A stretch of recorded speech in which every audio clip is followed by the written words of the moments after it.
People will talk.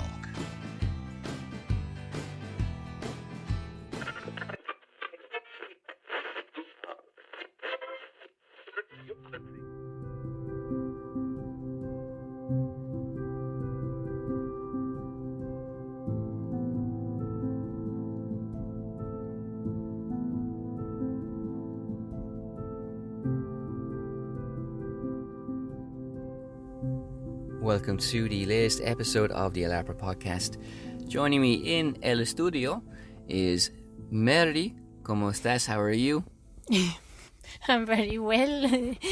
Muy bien, thank you, gracias. That's good. I can explain that because as when we start recording, I don't really know what I'm going to say, so it just comes out like that. So I never know what you're gonna say either. But that's the nature, I guess, of every conversation in the world. But I guess I should have opened by saying bonjour, ça va, because the subject of today's podcast is a French speaker, a Belgian, Okay. not connected to Tintin or Waffles, but an artist that many of you might know as...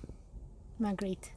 A little bit louder, please. Magritte. Okay, very good. Okay, so if the name doesn't ring a bell, one of his most famous paintings will.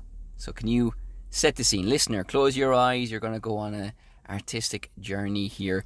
I want florid descriptions. All right, 3, 2, 1, go. Person with like charades. Well, not really, because I know the answer.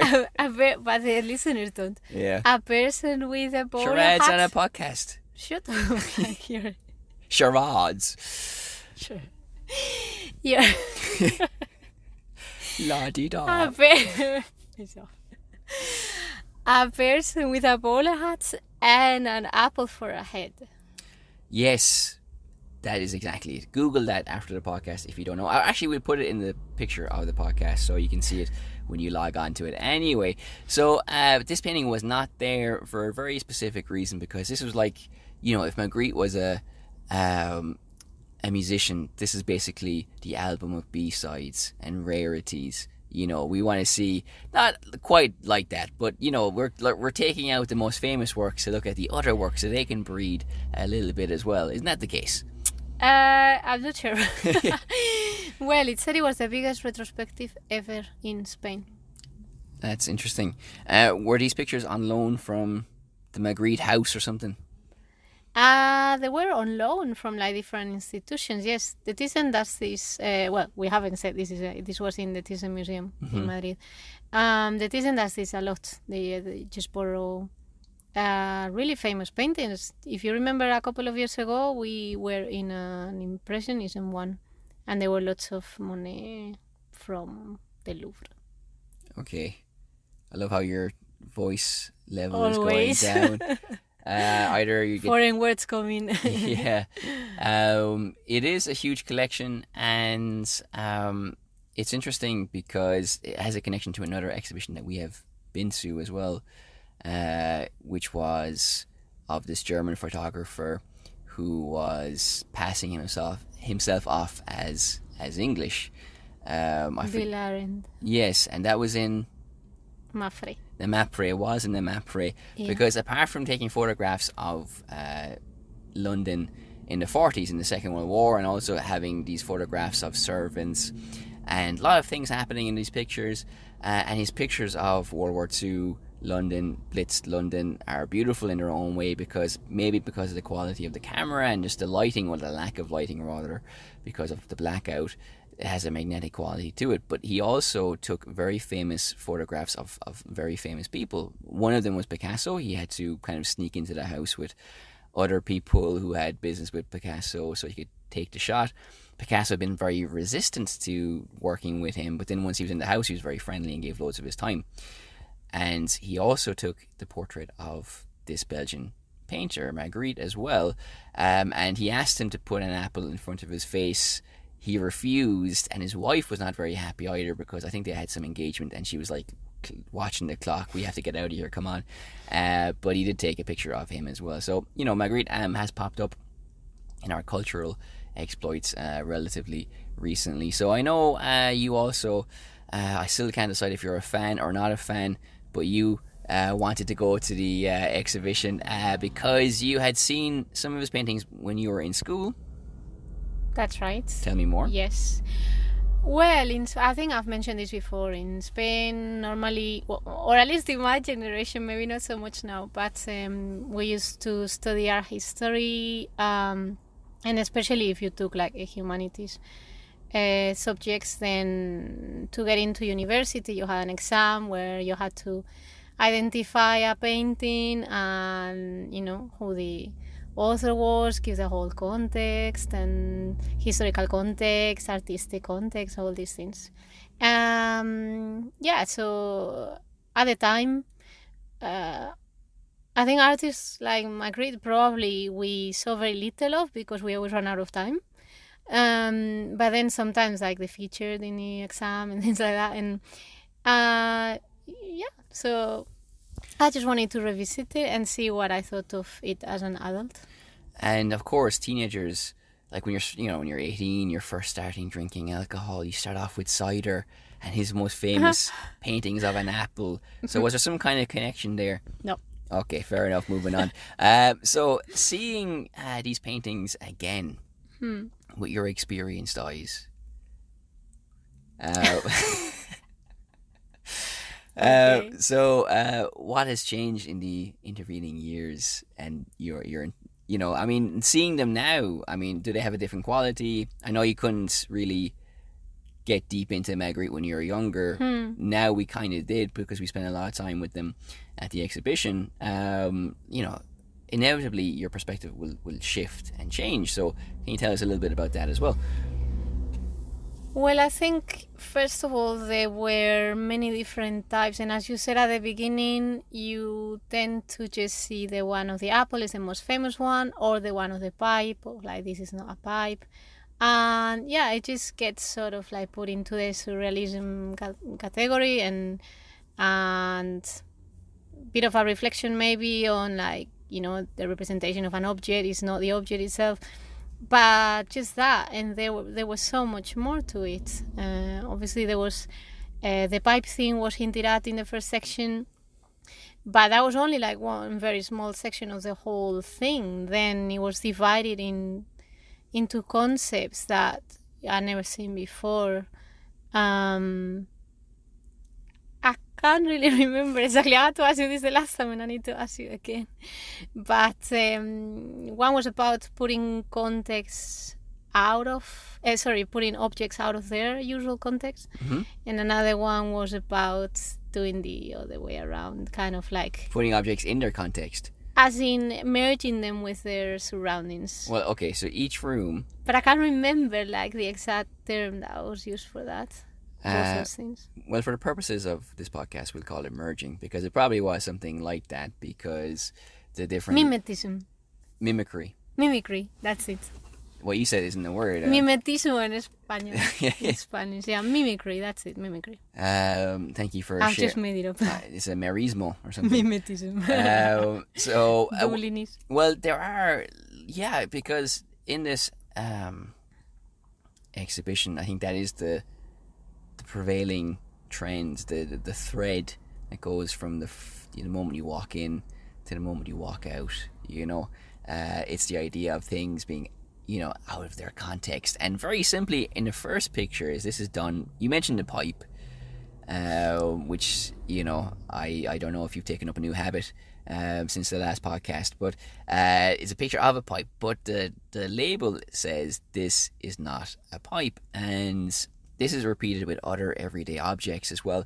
And it's such a simple thing, but it's amazing because your brain wants to correct it. I think we have in ourselves innately a desire and impulse to order things, to classify. And when something is so obviously not right, it's jarring, and that's the intention behind it. The intentionality of this is to make it jarring. And it even has other images which don't play with the object and the text accompanying it, but it is something that's unfinished. So it's not there. You've seen that something is missing crucially. Like I think one of them was the legs were missing from an object, right, like a bicycle, and basically, you know, by legs I mean wheel, and and you keep kind of looking to where the wheel should be, knowing you're not going to find it, but the impulse is to keep looking for it. So he's very creatively and knowingly playing with our psychology, and I know that's something as well that impressed you a lot as well. Yes. Okay. So let's go back then to the bit about. Don't try and make it like you're correcting me or something. No, because I started talking about mimicry, but in the end, you have a point that either through words or no, or without words is the same idea. It's the idea of like making your brain work and kind of like startle you a bit.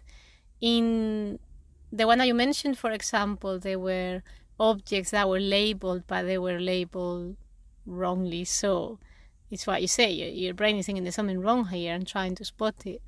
But then even in the ones that are out of context, you're still trying to work out what is going on. So I think we were having a discussion about whether, you know, there has to be a meaning for the painting, or that's enough of a meaning, the fact that it's making you challenge your perception of the world. Well, like most things with art, you have more to say? No. Okay. So, well, I think with Magritte, it's yes and no, because he has gone on record saying that there's a mystery to his paintings, and where there's mystery, there is no truth. There is no meaning. For example, it is what it is, nothing more. That's probably intentionally muddying the waters a little bit, however, because a lot of his paintings reflect the view of a window, and if you're not literate in paintings like we are, and you know, a big thing in old paintings in the Renaissance and everything was to have the image in the painting appear like it's actually a window and you're actually seeing something that's in another room or outside where you are. And he's playing a lot with that. So that obviously shows that he's building on what's come before as well.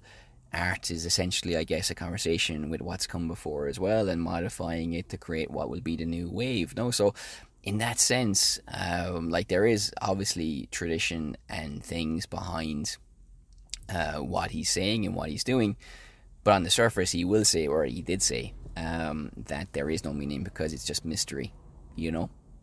So again, if you ask an artist what they mean by a painting, they might have an answer, but maybe not. And I think there will never be a conclusive answer to it. And that's actually something that you mentioned in the exhibition for different paintings. You said, like, well, I've heard this theory about this, but I've also heard a competing theory, which goes to show that nobody really knows. Do you remember that part of the conversation? I remember because in the text that accompanied the exhibition, which by the way was pretty decent, which doesn't happen often because we're always complaining that the text doesn't add anything, but in this one it was actually good and explanatory. But there were two instances in which they said, you know, this has been, for example, this has been interpreted as based on like Freud and the interpretation of dreams. However, Magritte always distanced himself from psychoanalysis, for example. Or there was another bit of text as well where it said, well, so-and-so said it could be this, but Magritte said it actually wasn't, you know. So, yeah, I do remember because obviously I think sometimes artists sort of like play a bit and they don't want to give away their meanings, and they're like contrarian, or even it might have a meaning for themselves and then later on they change their mind about something and then they don't want to give it that meaning anymore. But well, I suppose that's the same for the person that sees the painting.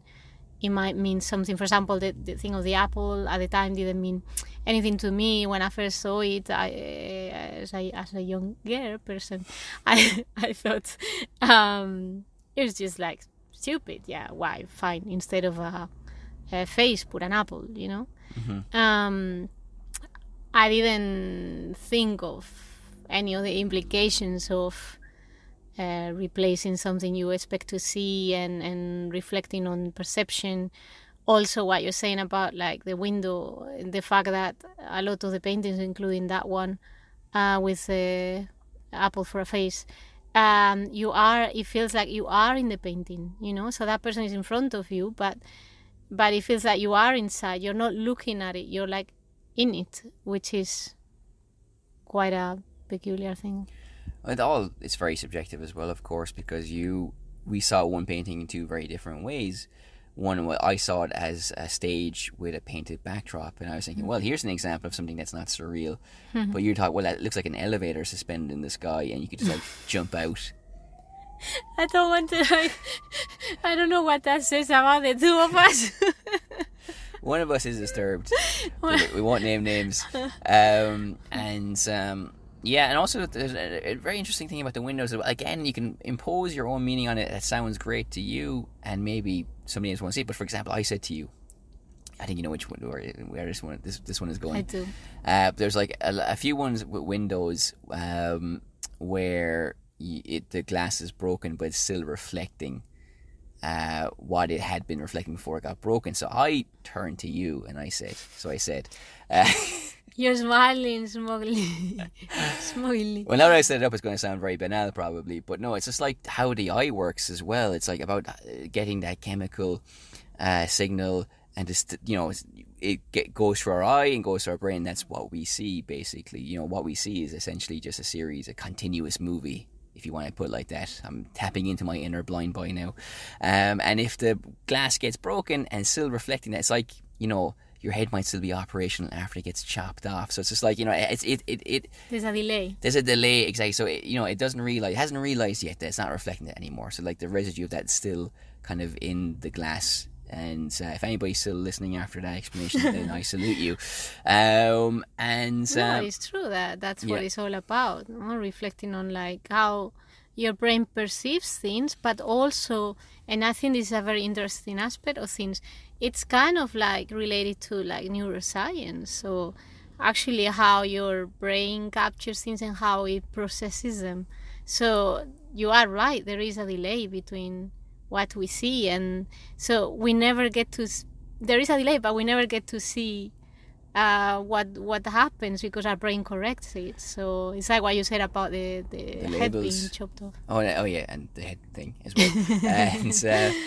Well, that's interesting because we've mentioned psychology. You mentioned neuroscience there as well, and I feel I mentioned this to you as well, that in some of the paintings there's just you see the back of a man in a bowler hat as well, and he's in an urban and outside area, but the sky is a ceiling essentially. So it also gives off this very dystopian sense, and I don't know if that's something that other people have spoken about with this artist, but there are some pictures that have that element to it as well. So maybe he's playing around with that also. I guess the only version of his, I mean, for example, there's some paintings that are very nice to look at, like Pisa, the Tower of Pisa being held up by a feather. Yeah, you like that one, did you? Or I'd forgotten about it, but now you've just reminded me. It's like, you know, yes, it is what it is. I don't know how we can interpret it or analyze it really. And then there's other ones where you're painting, and it looks good visually, as in you can see his canvas, and what he's painting, it kind of forms part of what he's painting. So like what he's looking at. So like if there's like a river, the river will flow through the canvas as well. And I think it's something that shows off his technical ability, but for me, it's probably the part of the exhibition that maybe spoke to me the least. Somebody else might say it was the most evocative for them. So I'm just curious to know what you thought about seeing those pictures as well. I think, you know, that's aged badly, if you can use that expression, because it's something that has been done over a lot with photography, I think. So I think we're already I think I told you at the time that probably back then it was something very original, but now we're sort of like saturated with this idea of making the canvas a part of the photo. So I think that's probably why it's not so striking for us. But there were another set of paintings related to that mimetism, mimicry. I was there with this new word, which I think were very interesting because, and we shared a picture about this last week on our Instagram. it was kind of like shapes. For example, a dove. And inside it was filled with, as if you picked like paint, and used the fill tool, and it was Microsoft Paint. Yeah, I was gonna say, I'm gonna show my age again. It was filled with clouds, right, with a cloudy sky. So you look at it and it's like, oh well, this is nice. Sometimes collage uses this thing, sort of like using a shape and then filling in with something that is not its real fill. But then I think there's something a lot more interesting to it, which is reflections. And in this picture that we shared, there was the accidental reflection, which we just noticed, the accidental reflection of a water bottle on the wall, but the bottle was blue and the reflection was still blue, which was very striking because normally, obviously, reflections don't tend to have color. So... that immediately made me think of, this is actually like that shape that we saw, and it's filled with something else that is reflecting. And it's something that it might not happen with a pigeon because it's not flat. So that's why your brain is trying to work out, why am I getting a three-dimensional reflection on a flat surface, because that was only the silhouette of the pigeon. It wasn't a 3D pigeon. But essentially, it's the same idea. It's the idea that something can be filled in by the reflection of something else through light. So yes, in the exhibition, at the end you have a shop you can buy top-tier Magritte merchandise.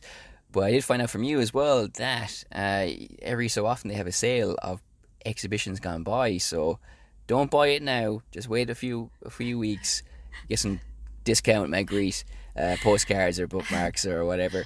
So I think that is more or less a wrap for today's podcast.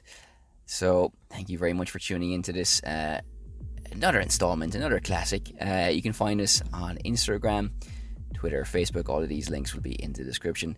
So this is me saying good luck. And me saying bye.